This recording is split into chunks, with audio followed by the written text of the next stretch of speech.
You know, I'm going to have a candid conversation and share a story with you guys because a lot of times we can resonate through stories, right? And this right here, I'm going to take you guys from the beginning in this story. It's going to really detail some of the things you may have heard of or may probably be seeing in the world we living in right now. But some of the things that I'm talking about is going to be something that you probably never had placed into a perspective in the way in which I'm going to put this in this type of perspective. And this right here is going to be packaged as what we call the hero's journey. The hero's journey, it applies to you, me. You guys probably heard of the Adam and Eve in Garden of Eden, right? There was placed in there Garden of Eden, and there was tests in there for Adam and Eve, and they both were supposed to work in harmony and listening to God's direction and instructions on how to maneuver through the Garden of Eden in that particular place and time. You either take the red pill or the blue pill in this world. On one hand, you can fail the test. One hand, you can pass the test and you will be rewarded or you will be punished. So let's talk about the hero's journey and the development of each and every one of us as we grow into a full adult, full manhood, full womanhood. So the hero's journey, God establishes his kingdom, right? So creation, let's go right back to the source, this planet we live on known as Mother Earth. See, God establishes his kingdom, his creation in the first place, right? This right here is the beginning. All things began with the creation of God. It is here that God establishes his kingdom, creating the heavens, the earth, and everything in them, right? So this right here sets the stage for the hero's journey, for you, for me, for all of us, right? And what this does is actually presents an idyllic world where harmony reigns supreme. That was the intended purpose. It's harmony, right? So let's talk about the first and foremost thing that we all are be faced with, our imagination, right? And from that imagination, you're called to the adventure. So the beginning of all things, just as every hero receives a call to adventure, so does the biblical narrative begin with a divine call. See, it says in Genesis, we read how God spoke the universe into existence, right? Crafting the heavens and the earth out of nothing. Thin air.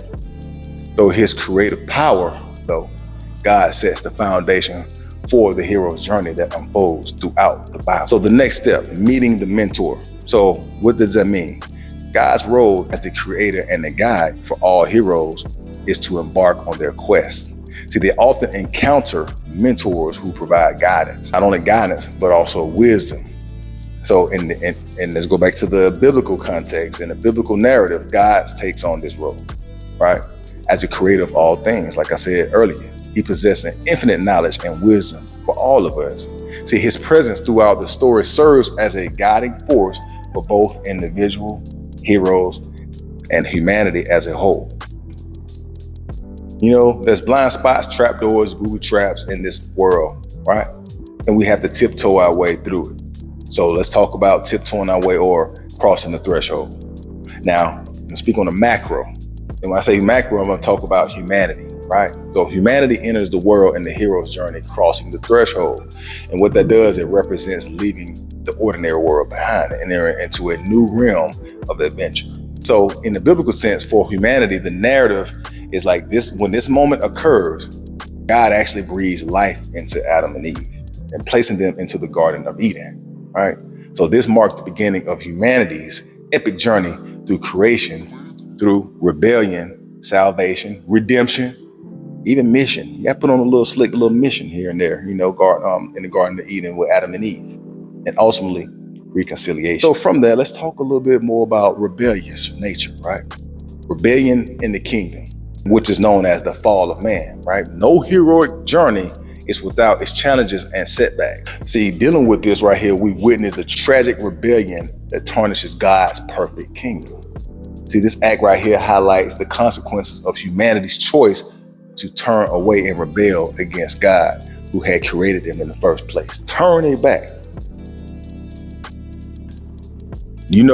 Just like I know, if you turn your back on God's creation, that's the beginning of the punishments. That's the beginning of the sanctions that's placed upon us because we've given rules. We've been given a test. I so tiptoe through things. You don't want to tiptoe through God's test because if you fail them, turn your back on them, you'll have to pay some form of retribution. Which leads me to the snake in the Garden of Eden that Eve listened to with that forbidden fruit.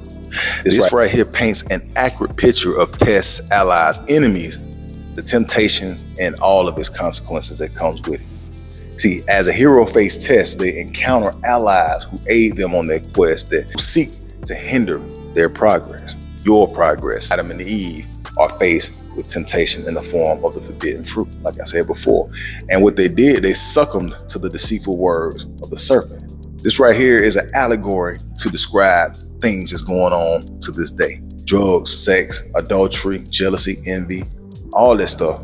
Acts of rebellion introduce sin and brokenness into the world. I'm gonna say it again. Brokenness and sin into the world, forever altering the course of human history. Okay, we must discuss the ordeal. This right here is humanity's banishment from Garden of Eden.